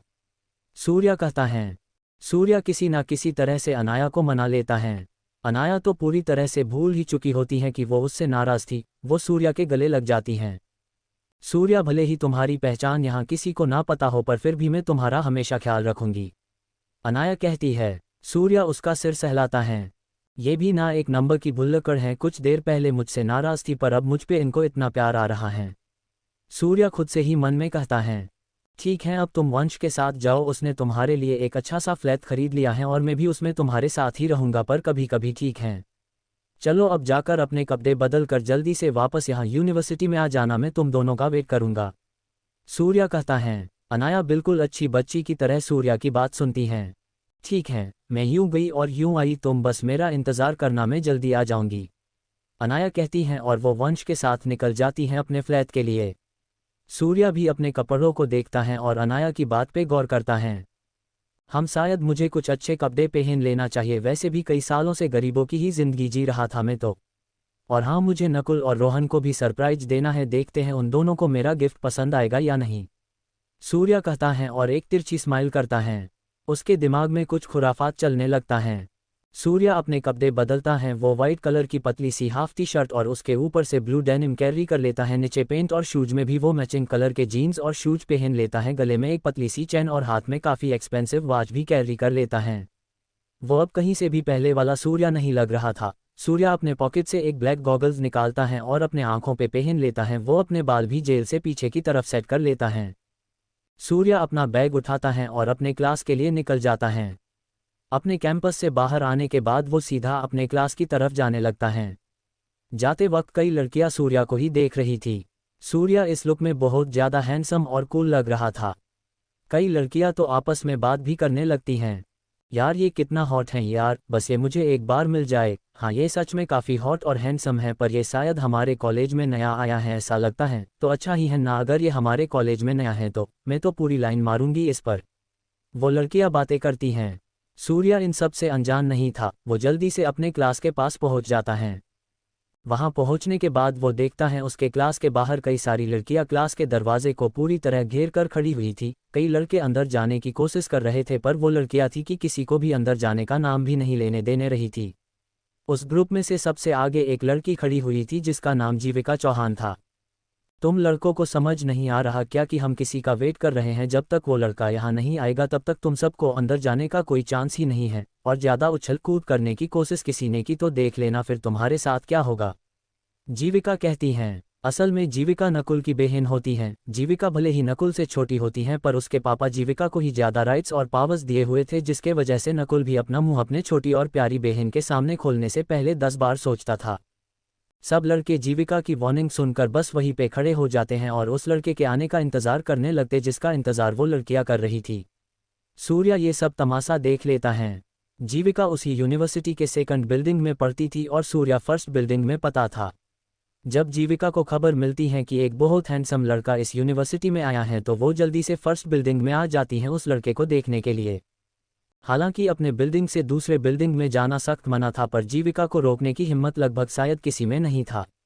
सिर्फ कुछ हाई स्पेशल टीचर्स ही जीविका को कुछ बोल सके थे और सख्त कदम ले सकते थे, पर वो सभी टीचर्स फर्स्ट और थर्ड बिल्डिंग में पढ़ाते थे, जिसके वजह से जीविका और भी किसी से नहीं डरती थी। सूर्या के पीछे पीछे कई लड़कियां उसका पीछा करते हुए आ रही थी। काफ़ी लड़के भी थे जो सूर्या का पीछा कर रहे थे, आखिर वो सब भी जानना चाहते थे कि ये लड़का है कौन। सूर्या चलते चलते अपने क्लास के बाहर पहुंच जाता है। जो सारी लड़कियां दरवाजे को घेर कर खड़ी थी वो सभी लड़कियां सूर्या को देखकर पहचान लेती हैं कि यही वो लड़का है जिसकी खबर पूरे कॉलेज में फैली हुई है। जीविका ये वही लड़का है जिसकी खबर पूरे यूनिवर्सिटी में फैली हुई है। जीविका के दोस्त जीविका से कहती हैं। ओ आई सी, जीविका कहती हैं। सूर्या उन लड़कियों के सामने जाकर खड़ा हो जाता है। क्या तुम सब मुझे थोड़ी जगह दे सकती हो, मुझे अंदर जाना है, सूर्या कहता है। सारी लड़कियां फिर सूर्या की तरफ आगे बढ़ती हैं। उनमें से सबसे आगे जीविका ही होती हैं जो धीरे धीरे करके सूर्या की तरफ जा रही होती हैं। क्यों नहीं हैंडसम, तुम्हें अंदर जाना है तो मैं जाने दे दूंगी, पर एक शर्त है अंदर जाने के लिए। जीविका उसके पास जाकर कहती हैं। सूर्या उसकी सारी हरकतें पहले से ही अच्छे तरीके से जानता है। तो वो शर्त क्या है? सूर्या बड़े आराम से पूछता है। जीविका को लगता है कि अब बकरा जाल में फंस गया है, इसलिए वो अपनी कातिल अदाएं दिखाते हुए सूर्या के और भी करीब जाने लगती हैं। शर्त यह है कि तुम्हें मुझे किस करना होगा, और वो भी सभी के सामने। जब तक तुम मुझे किस नहीं करोगे तब तक ना तो तुम अंदर जा पाओगे और ना ही ये लड़के जो इन देर से यहाँ पे खड़े हैं। जीविका कहती हैं और उन लड़कों की तरफ नजर मारती हैं। सब लड़के जीविका की शर्त सुनकर हक्का बक्का हो जाते हैं। वो सभी लड़के जानते हैं कि जीविका काफ़ी नकचढ़ी और गुस्सैल और साथ ही साथ काफ़ी अमीर भी हैं, पर उसने कभी भी किसी लड़के को किश तो क्या देखा था नहीं है ठीक से, पर आज वो जीविका इस लड़के को उसको सबके सामने किश करने को कह रही थी। नहीं, मैं तुम्हें किश नहीं कर सकता, मेरी गर्लफ्रेंड पहले से ही है और वो जल्द ही यहाँ पर पहुँचने भी वाली होगी शायद, सूर्या कहता है और पीछे लड़कियों के भीड़ में से अनाया को ढूंढने लगता है। जीविका ये सुनकर हैरान हो जाती हैं। वो इस कॉलेज में सबसे हॉट लड़कियों में से टॉप नंबर पे आती थी। उसके पीछे पूरे दिन हजारों लड़के घूमते हैं सिर्फ उससे बात करने के लिए, पर ये लड़का है कि उसको साफ साफ उसको मना कर रहा था। जीविका फिर भी हार नहीं मानती हैं और आगे बढ़कर सूर्या के गले लगने जाती हैं। सूर्या ये पहले से देख लेता है और जल्दी से दूर हो जाता है। सूर्या को अभी तक कोई पहचान नहीं पाया था कि वो असल में है कौन। जीविका पर और भी आगे जाकर सूर्या के टी शर्ट को पकड़ लेती हैं। तुम मुझे किश करो या ना करो, पर मैं तो तुम्हें किश करके ही रहूंगी, जीविका कहती हैं। वो अब अपने होठ सूर्या के होठ के पास ले जाने लगती हैं। सूर्या कोई बखेड़ा खड़ा नहीं करना चाहता था, इसलिए वो अब बस चुपचाप खड़ा हो जाता है। तभी भीड़ को चीरते हुए कई सारे हटे कट्टे आदमी आते हैं और जीविका को सूर्या से दूर करते हैं। ऐसे सूर्या से अलग होते देख जीविका छटपटाने लगती हैं। वो बहुत करीब थी सूर्या को किश करने के लिए, पर इन आदमियों के वजह से वो सूर्या को किश नहीं कर पाती हैं। सूर्या उन आदमियों के पीछे से आते हुए एक लड़के को और एक लड़की को देखता है जिनके अगल बगल में कई सारे लोग गन्स लेकर उन दोनों के साथ आ रहे थे। वंश, तुमने कितनी देर लगा दी, मैंने तुम्हें कब इशारा किया था? सूर्या कहता है। मुझे माफ़ कर दीजिए सर, वो मेरा मतलब सूर्या ब्रदर, वंश कहता है। अनाया फौरन वंश की पास से जीविका के पास जाती हैं और जीविका को घूर घूर कर देखने लगती हैं और कहती हैं, सूर्या मेरा बॉयफ्रेंड है और तुम मेरे बॉयफ्रेंड से दूर ही रहना, वरना मैं तुम्हारी वो हालत करूंगी कि जो तुम कभी सोच भी नहीं सकती हो। एपिसोड 16 कैसा लगा मेरा सरप्राइज? सूर्या अपने क्लास में जा रहा होता है, पर जीविका दरवाजे पर ही सूर्या को रोककर उसको किश करने की कोशिश करने लगती हैं, पर फिर कुछ ही देर में वंश और अनाया भी वहां पर पहुंच जाते हैं। अनाया जीविका को अभी के लिए सिर्फ वार्निंग ही देती हैं। अनाया, ऐसे लोगों से मुंह लगना बंद करो और चलो क्लास में चलते हैं। वंश, तुम भी चलो, सूर्या कहता है। उसकी बात सुनकर वंश उसके पास चला जाता है। अनाया जीविका के ऊपर उंगली पॉइंट करके सूर्या से दूर रहने के लिए कह रही होती हैं। तीनों क्लास के अंदर उन लड़कियों को हटाकर चले जाते हैं। जीविका और उसकी सारी दोस्त तो बस अनाया को ही देख रही थी। उन लोगों का मुंह ही नहीं खुल रहा था अनाया के सामने। लगभग सभी लड़के अनाया की खूबसूरती में खो गए थे। जीविका, ये तो अनाया घोष है ना? हाँ, वो अनाया घोष ही है। मुझे तो यकीन ही नहीं हो रहा कि मैं सोशल मीडिया की सुपरस्टार से मिल रही हूँ। जीविका की फ्रेंड्स आपस में ही बात करती हैं। जीविका ने अनाया के मुंह से उसके बॉयफ्रेंड का नाम सूर्या सुना था। क्लास के अंदर तीनों चले जाते हैं। सूर्या की नज़र अंदर जाते ही रोहन पे जा टिकती हैं। रोहन नकुल के साथ और भी कई दोस्तों के साथ बात कर रहा था और कुछ कुछ बातों पे है भी रहा था। अनाया और वंश के उनके बॉडीगार्ड्स भी अंदर आ जाते हैं और अनाया के पीछे खड़े हो जाते हैं। तुम दोनों मेरे शीट के अगल बगल बैठ जाओ, मैं अभी आता हूँ, सूर्या कहता है और वहां से आगे जाने लगता है, पर अनाया सूर्या का हाथ पकड़ लेती हैं। अब तुम कहाँ जा रहे हो? चलो मैं भी तुम्हारे साथ ही चलती हूँ, वरना फिर किसी मुसीबत में तुम पड़ जाओगे, अनाया कहती हैं। सूर्या अपना सर ठीक है मैं हिला देता है। अनाया के साथ उसके पीछे उसके बॉडीगार्ड्स भी आते हैं। सूर्या रोहन और नकुल के ग्रुप के पास पहुंच जाता है। वहां पर काफ़ी लड़के होने की वजह से नकुल और रोहन की नज़र सूर्या के ऊपर नहीं जाती हैं।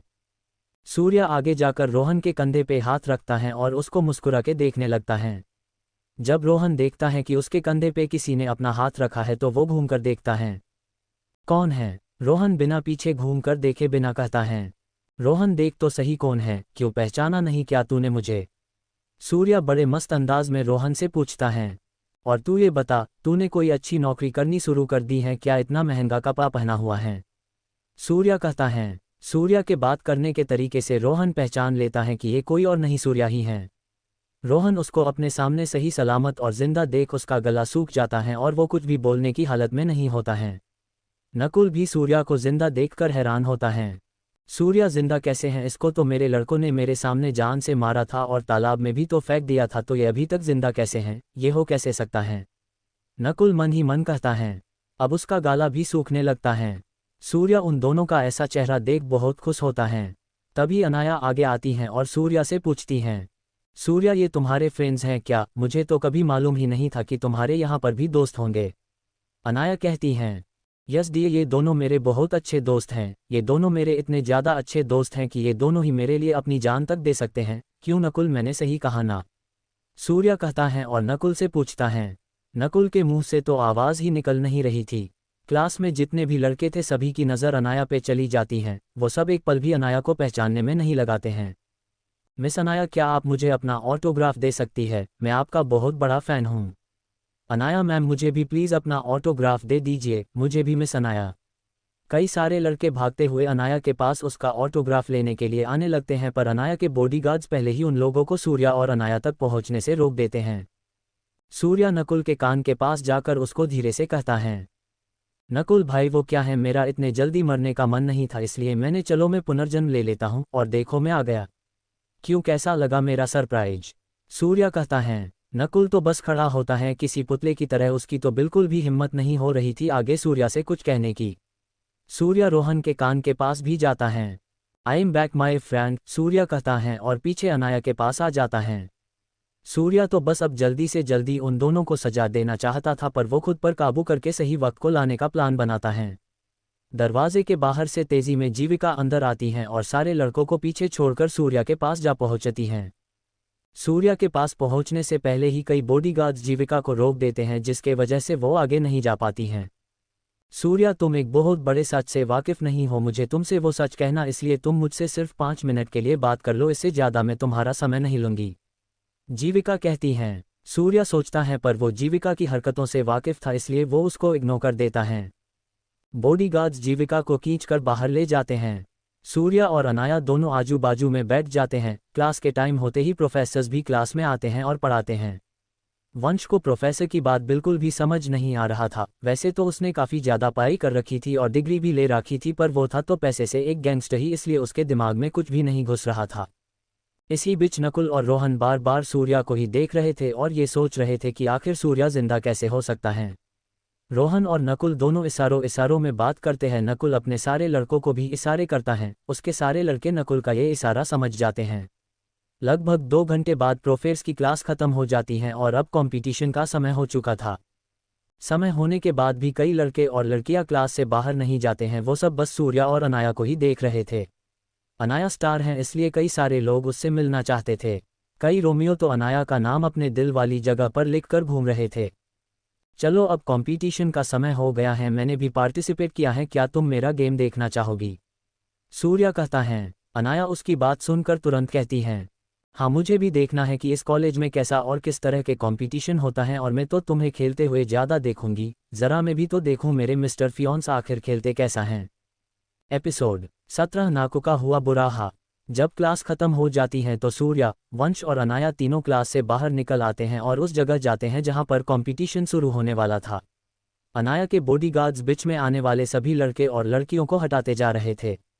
कई प्रोफेसर्स ये सब देख रहे थे पर कुछ बोल नहीं रहे थे। उन सबको ही ऊपर से नोटिस मिला था कि इस यूनिवर्सिटी में 3 नए लोग आएंगे, जिनमें से 2 लड़के और 1 लड़की होगी।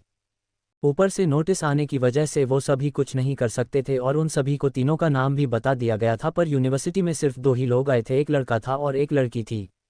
उन सभी को तीसरे लड़के के आने का इंतजार था, पर वो अभी था नहीं आया था। अलग अलग डिपार्टमेंट और बिल्डिंग्स के मैन स्टाफ और प्रिंसिपल सोच रहे थे कि अभी तक वो तीसरा लड़का आया क्यों नहीं। उन सबको क्या पता था कि वो तीसरा लड़का सूर्या ही था, जो पहले से ही उनकी यूनिवर्सिटी में पढ़ाई करता था।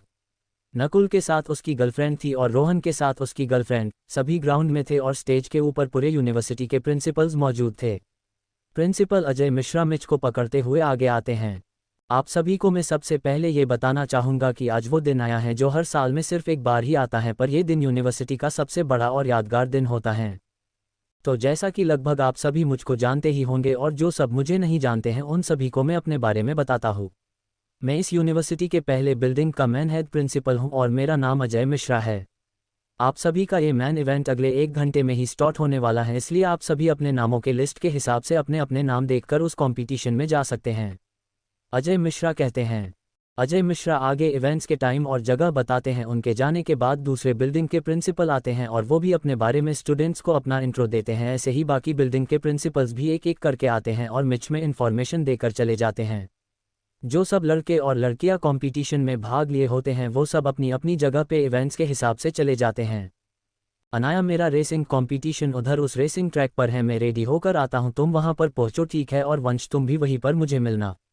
सूर्या कहता है ठीक है, पर तुम जल्दी आना, मैं और वंश तुम्हारा वहां पर वेट करेंगे। अनाया कहती हैं। दोनों फिर उस रेसिंग ट्रैक पे चले जाते हैं। सूर्या भी वहां से निकलकर ड्रेस चेंजिंग रूम में चला जाता है। अंदर जाने के बाद वो देखता है कि वहां पर नकुल और रोहन भी मौजूद होते हैं कई लड़कों के साथ। वो लड़के वही होते हैं जिन्होंने ने पहले सूर्या को जान से मार डाला था। सूर्या ये नहीं समझ पाता है कि आखिर रोहन कैसे नकुल के साथ मिल सकता है। सूर्या के अंदर जाते ही वो सारे लड़के और नकुल और रोहन सूर्या को देखने लगते हैं। उन सभी के चेहरों पर खतरनाक मुस्कान होती है, पर सूर्या को कोई भी फर्क नहीं पड़ता है। वो सीधा कपड़े बदले के लिए रूम में के अंदर जाने के लिए दरवाजे को खोलता है। उसके दरवाजे के खोलने के साथ ही उसके कंधे पे एक हाथ आता है। सूर्या उस हाथ को देखता है। वो सिर्फ हाथ को ही देखकर समझ जाता है कि वो नकुल है जिसने उसके कंधे पे हाथ रखा हुआ है। सूर्या, तू पिछली बार पता नहीं कैसे बच गया, पर इस बार तू बिल्कुल नहीं बचेगा, क्योंकि इस बार तुझे हम खत्म करने के बाद तेरे बॉडी को हम अपने पास ही छुपा कर रखेंगे जब तक तेरी बॉडी पूरी तरह से सड़ नहीं जाएगी। नकुल कहता है। सूर्या पीछे मुड़ता है और नकुल को अपनी ठंडी नज़रों से उसके आंखों में झांकता है। सूर्या का ऐसा करना अब नकुल को अंदर से डरा रहा था, क्योंकि सूर्या बिल्कुल ही बदला बदला सा लग रहा था। सूर्या के कपड़े, उसका स्टाइल, उसका शरीर सब अलग ही लग रहा था। नकुल को अपने कान में अचानक से दर्द होने लगता है। वो अपने हाथ से कान को छू कर देखता है तो उसको अपने रिगत साइड का कान बिल्कुल भी महसूस नहीं होता है। जब वो अपना हाथ हटाकर देखता है तो उसके हाथ में खून लगा होता है जो उसके कानों से ही बह रहा होता है। खून, मेरे कान से खून बह रहा है। नकुल बौखला उठता है। उसको बहुत ही ज्यादा दर्द का एहसास होता है। उसका ये हाल सूर्या करता है। जब नकुल उससे बातें कर रहा था तभी सूर्या काफी फुर्ती से नकुल के कान पे एक चमाता दे मारता है, जिसका एहसास नकुल को शुरुआत में नहीं होता है, क्योंकि उसका कान तभी सुन्न पड़ जाता है। सूर्या नकुल पे ये हमला जब करता जब नकुल का ध्यान सूर्या पे नहीं था और वो अपने साथियों को देख रहा था। नकुल का ऐसा हाल देखकर उसके साथ के सारे लड़के सूर्या को मारने के लिए आगे बढ़ते हैं, पर अयन अपनी उंगली दिखाकर उन सभी को अपनी जगह पर ही रोक देता है। देखो, मेरा अभी तुम सब से लड़कर अपनी एनर्जी को वेस्ट करने का कोई भी इरादा नहीं है, इसलिए तुम सब मेरे साथ फिर कभी खेलने आना, तब मैं तुम सभी के साथ बड़े आराम से खेलूंगा। और अगर तुम सब नहीं माने तो तुम सब ने जिस कंपटीशन में पार्टिसिपेट लिया है वो कंपटीशन नहीं खेल पाओगे, इसलिए तुम लोग एक बार सोच सकते हो। सूर्या कहता है। सूर्या की बातें उन लड़कों को बचकानी लगती हैं और वो सभी लड़के सूर्या को देखकर हंसने लगते हैं। वो सब सोचते हैं कि ये अकेला लड़का हम सभी को धमकी दे रहा है, ये जानकार भी कि वो अकेला है और हम इतने सारे। सूर्या पर कोई रिएक्शन नहीं देता है और वो बस अपने दोनों हाथों को फोल्ड करके सीधा खड़ा रहता है। तुम सब बस हंसते ही रहोगे या फिर इसका हाथ पैर भी तोड़ोगे? तुम सबको दिख नहीं रहा है क्या? नकुल जमीन पे दर्द से चिल्ला रहा है। रोहन कहता है। रोहन इतना कहने के बाद कुछ लड़कों के साथ नकुल को वहां से ले जाता है। जाने से पहले वो एक बार सूर्या को देखता है। रोहन के चेहरे पे सूर्या के लिए बेचारे जैसा फीलिंग आने लगता है। रोहन फिर नकुल को लेकर के वहां से निकल जाता है। चलो रे, बहुत हो गया तमाशा, अब जल्दी से इसको खत्म करके चलते हैं, वरना हमें फिर यहाँ पर कोई देख लेगा। उन लड़कों में से एक लड़का आगे आते हुए कहता है। उस लड़के के हाथ में हॉकी होता है। वो उस हॉकी को बड़े आराम से देख रहा था। वो लड़के फिर तेजी से आगे सूर्या की तरफ आगे बढ़ते हैं, उसको एक बार फिर जान से मारने के लिए। जब सूर्या उन लड़कों को एक्शन में आते हुए देखता है तो वो अपने गर्दन और हाथ को चटकाते हुए कहता है, ठीक है चलो फिर, जब तुम सब ने मन बना ही लिया है अपना हाथ पैर तुड़वाने के लिए तो मैं कर भी क्या सकता हूँ। Episode 18 Surya gave a chance to kill him. Surya Nakul का काफी बुरा हाल कर चुका होता है। रोहन नकुल को लेकर चला जाता है। नकुल के जो लड़के होते हैं वो सूर्या को मारकर नकुल का बदला लेने के लिए आगे बढ़ते हैं। सूर्या भी अपने शरीर को चटकाने लगता है। सूर्या भी रेडी हो जाता है। वो सभी लड़के फिर सूर्या को मारते हैं। एक लड़का सूर्या को मारने के लिए अपने हॉकी को सीधे उसके सिर की तरफ घुमाता है, पर सूर्या नीचे झुककर आराम से उस हमले से बच जाता है। सूर्या अपने हाथ का इस्तेमाल सिर्फ हमलों से बचने के लिए कर रहा था, वो किसी को अपने हाथों से मार नहीं रहा था। नीचे झुककर बचने के बाद वो दूसरे साइड हो जाता है। अब एक साथ काफ़ी सारे लड़के सूर्या को मारने के लिए आते हैं। सूर्या के ऊपर वो सभी एक के बाद एक अपने हॉकी स्टिक से हमला करने लगते हैं, जैसा उन्होंने पहले किया था सूर्या को मारने के लिए, और उस समय सूर्या मर भी चुका था, पर इस बार उनकी ये चाल काम नहीं आने वाली थी। सूर्या अपने हाथ पैर चलाकर उन सभी हमलों को नाकाम कर रहा था, और वो कई लड़कों के हॉकी पे अपने हाथ मारकर उनके हॉकी स्टिक्स को भी तोड़ देता है। सूर्या अब काफ़ी उन सबके के साथ खेल चुका था और अब उसको रेस के लिए लेट भी हो रहा था। वो अब जल्दी से इस खेल को ख़त्म करना चाहता था। अरे यार, मुझे तुम सबके साथ ये खेल खेलने में बिल्कुल भी मज़ा नहीं आ रहा है और मुझे लेट भी हो रहा है मेरे रेस के लिए, इसलिए क्यों न मैं ही इस खेल को जल्दी ख़त्म कर दूँ, सूर्या ने कहा। वो लड़के सूर्या की बात से और भी ज़्यादा इरिटेट हो जाते हैं और सभी लड़के सूर्या के ऊपर उसको ख़त्म करने के लिए टूट पड़ते हैं। सूर्या पहले लड़के के हाथ को झट से पकड़ लेता है और मरोड़ देता है। वो लड़का दर्द से चिल्ला उठता है। सूर्या फिर दूसरे लड़के को एक लात मारता है। वो लड़का दूर जाकर गिरता है और बेहोश हो जाता है। फिर वो तीसरे लड़के के हाथ पे अपना एक हाथ मारता है, जिससे उस लड़के के नसें फैल जाती हैं और वहाँ से खून निकलने लगता है। तभी एक लड़के चुपके से मौका मिलते ही सूर्या के सिर पे अपने हॉकी से दे मारता है। हॉकी स्टिक सूर्या के सिर से टकराते ही वो हॉकी स्टिक दो टुकड़ों में बट जाता है और टूट जाता है, पर सूर्या के सिर से एक खून का कतरा भी नहीं निकलता है। सूर्या पीछे मुड़कर उसको लड़के को बड़ी मस्ती भरी आंखों से देखता है। क्या भाई, ये तू क्या कर रहा है? तू मुझे पीछे से मार रहा है? चल ठीक है, मैंने माना तू मुझे पीछे से मारता है, पर तुझे अपने साथ कोई अच्छी हॉकी तो लानी चाहिए थी ना। ये देख, मुझे तो कुछ भी नहीं हुआ। चल ठीक है, मैं इस खेल को और भी ज़्यादा मज़ेदार बना देता है। मैं तुम सभी को हॉकी स्टिक देता हूँ, ठीक है? तुम सभी को मुझे उस हॉकी से मारना है और पूरी कोशिश करना कि तुम्हारा हमला खतरनाक होना चाहिए। मैं इस बीच बस सीधा खड़ा रहूँगा और कुछ भी नहीं करूँगा। अगर मैं तब भी जिंदा बच गया तो तुम सब शायद जिंदा ना बचो, इसलिए थोड़ा ध्यान से मुझ पर हमला करना, सूर्या ने कहा। उसकी बात सुन उन सभी लड़कों का गाला सूख जाता है और डर से कांप जाते हैं, क्योंकि उन सभी ने अयन के ताकत को इतने देर में अच्छे से परख लिया था। सूर्या अपने हाथों में हॉकी स्टिक्स पकड़कर उन लोगों को देते हुए कहता है, ये लो और मारो जल्दी, वैसे भी मेरे पास ज़्यादा समय नहीं है।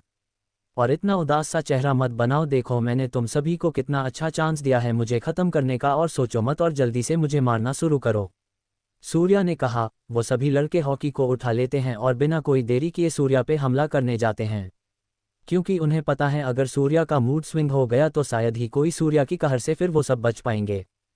सारे लड़के सूर्या के शरीर पे अपने हॉकी से हमला करने लगते हैं।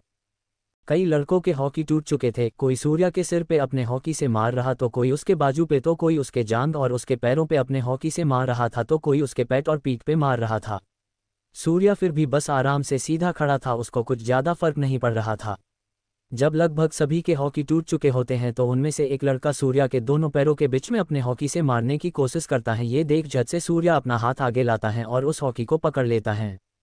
यार, ये क्या कर रहा है? एक बार मारने से पहले थोड़ा सोच तो लिया कर भाई। अभी तो मेरी शादी भी नहीं हुई, मेरे बच्चे भी नहीं हुए, और तू अभी से ही मेरे घर को उजाड़ने में लग गया। मैंने तो अभी ज़्यादा कुछ मज़े भी नहीं किए हैं।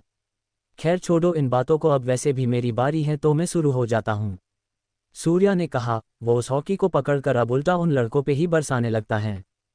वो ऐसा इसलिए कर रहा था क्योंकि वो जानता था कि अगर उसने अपने हाथों से उसको मारा तो वो सब शायद मर भी सकते हैं, पर अगर सूर्या उन सभी को हॉकी से मारेगा तो सिर्फ उनको चोट आएगा और सिर्फ कुछ हड्डियां ही टूटेगी, पर वो सब मरेंगे नहीं। इसलिए वो उन सभी को हॉकी से मारना जारी रखता है।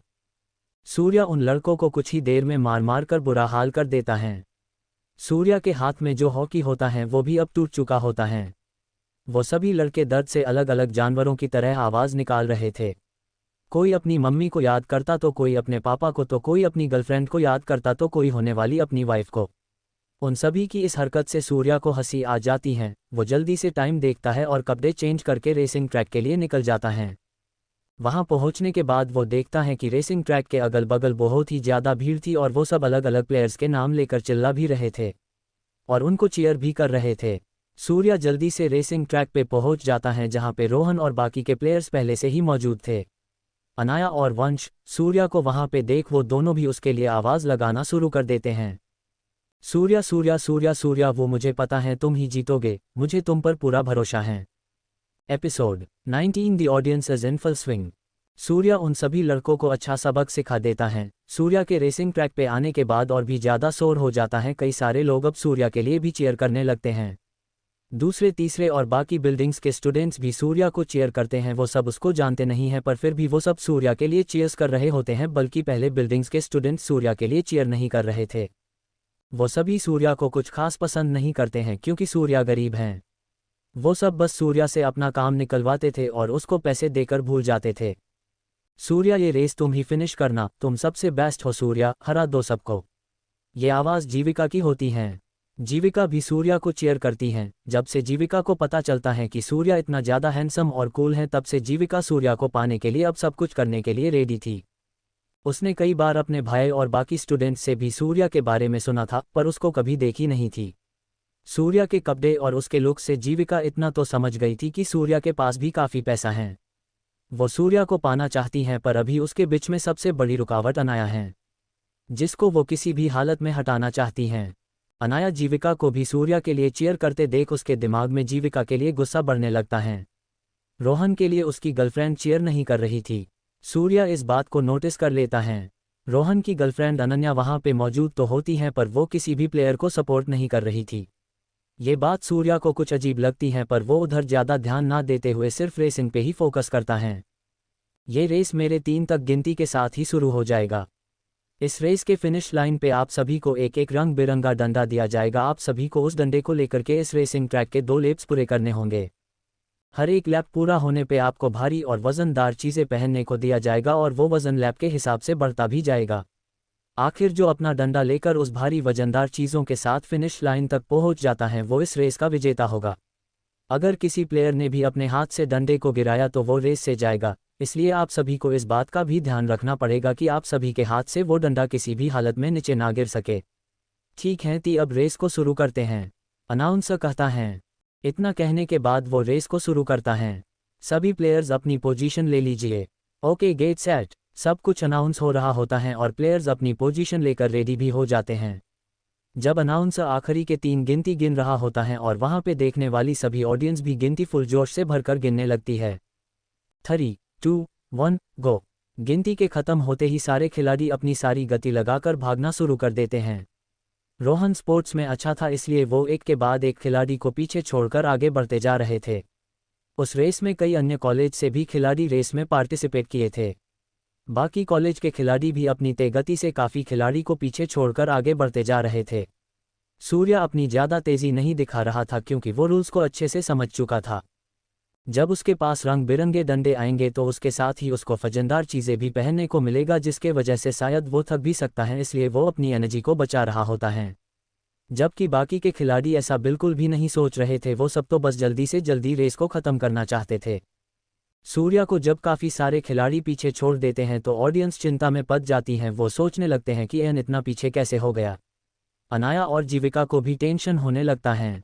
उन सब में से कोई भी सूर्या की स्ट्रैटेजी को नहीं समझ पा रहा था, सिवाय वंश के।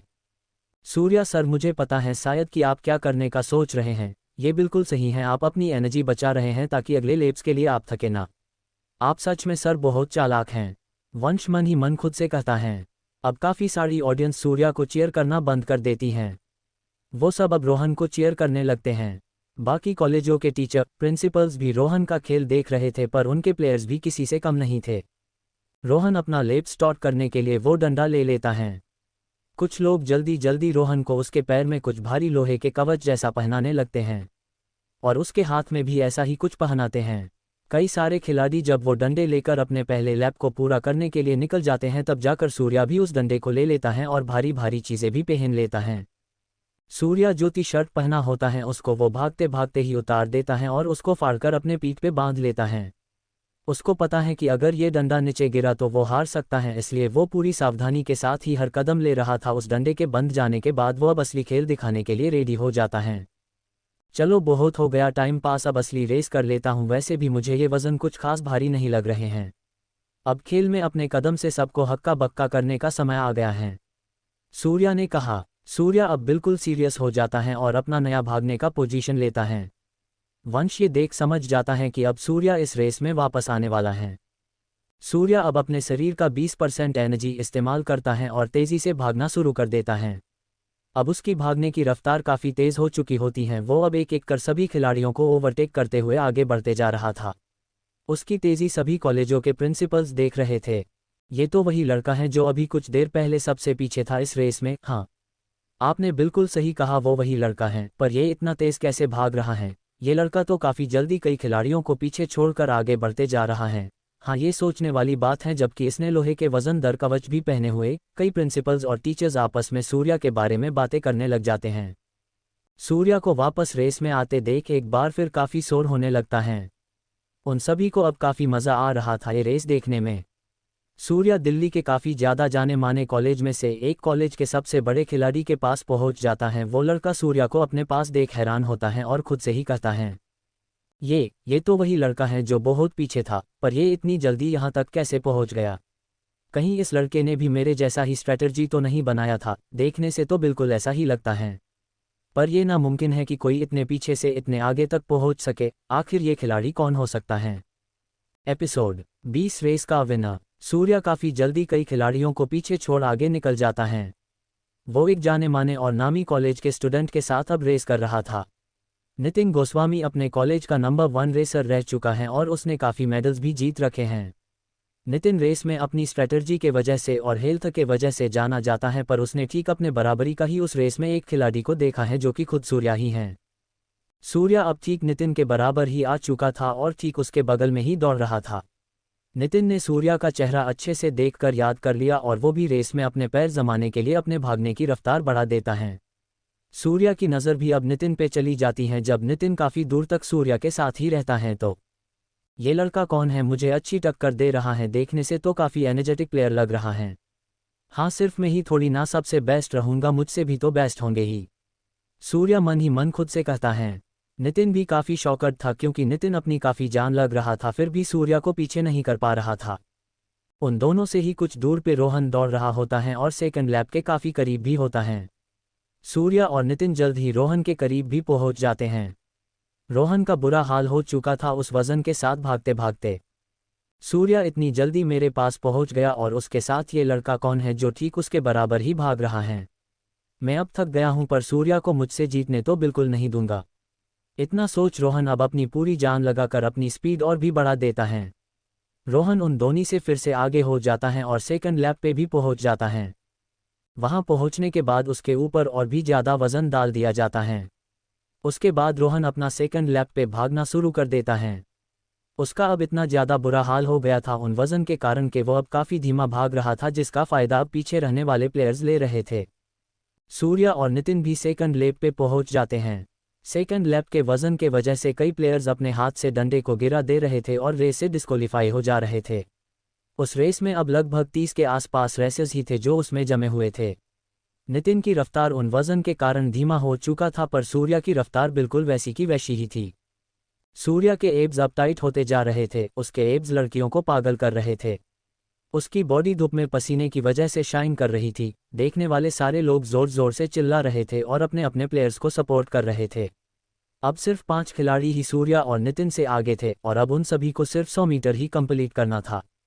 अब सिर्फ 100 मीटर ही बाकी है फिनिश लाइन पे जाने के लिए और अभी भी काफ़ी खिलाड़ी मुझसे आगे हैं। ऐसे काम नहीं चलेगा, मुझे अपनी स्पीड बढ़ानी पड़ेगी। सूर्या अब अपनी स्पीड बढ़ा देता है। उसकी स्पीड बढ़ने की वजह से थोड़ी मिट्टी उड़ने लगती है। जो रेस ट्रैक होता है वो तो काफ़ी सख्त होता है, पर हवा के कारण से मिट्टी उस ट्रैक पे आ चुका था और सूर्या के भागने के कारण से वो मिट्टी हवा में मिलने लगी थी। वो नितिन को काफ़ी पीछे छोड़ आगे के प्लेयर्स के पास पहुंच जाता है। नितिन वैसे थक तो चुका था, पर वो भी हार नहीं मानता है और अपनी रफ्तार बढ़ाकर ठीक सूर्या के पीछे ही आ जाता है। रोहन सारे प्लेयर्स के सबसे पीछे था और धीरे धीरे भाग रहा था। अनन्या ने जब देखा कि सबसे आगे सूर्या हैं तो वो खुश होने लगती हैं, क्योंकि वो रोहन को जीतते हुए नहीं देखना चाहती थी।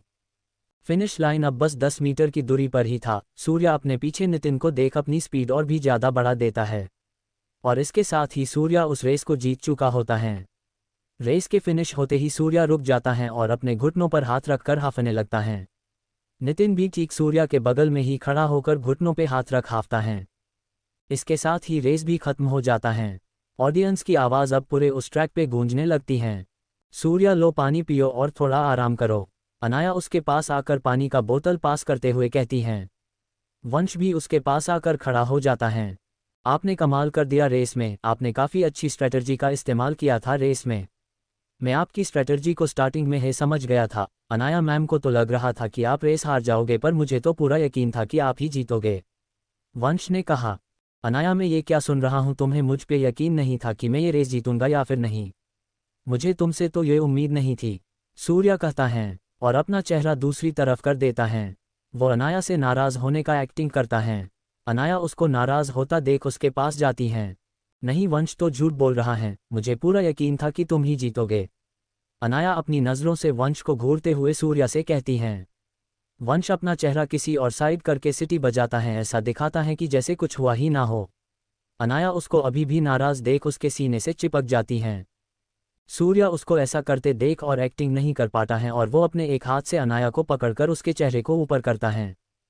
मेरी जान, में तो मजाक कर रहा था, तुम भी ना बिल्कुल सीरियस ही हो जाती हो, सूर्या ने कहा। वो अपने नाक से अनाया के नाक पे अपना नाक रगड़ता है।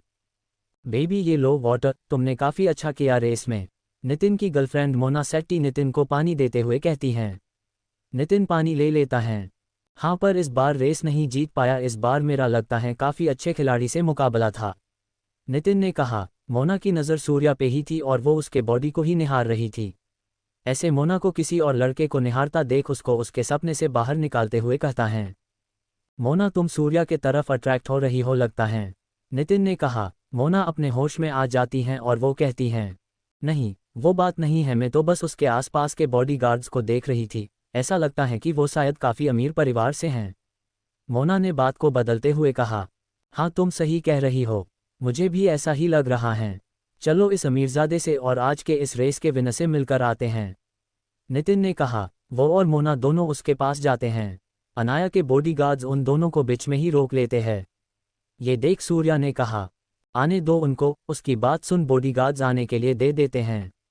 वो दोनों सूर्या के पास पहुंच जाते हैं और नितिन अपना हाथ आगे बढ़ाते हुए कहता है, कॉन्ग्रेचुलेशन ब्रो, मैं हूं नितिन गोस्वामी और ये है मेरी गर्लफ्रेंड मोना सेट्टी। नितिन खुद को और अपनी गर्लफ्रेंड का इंट्रो सूर्या को देता है।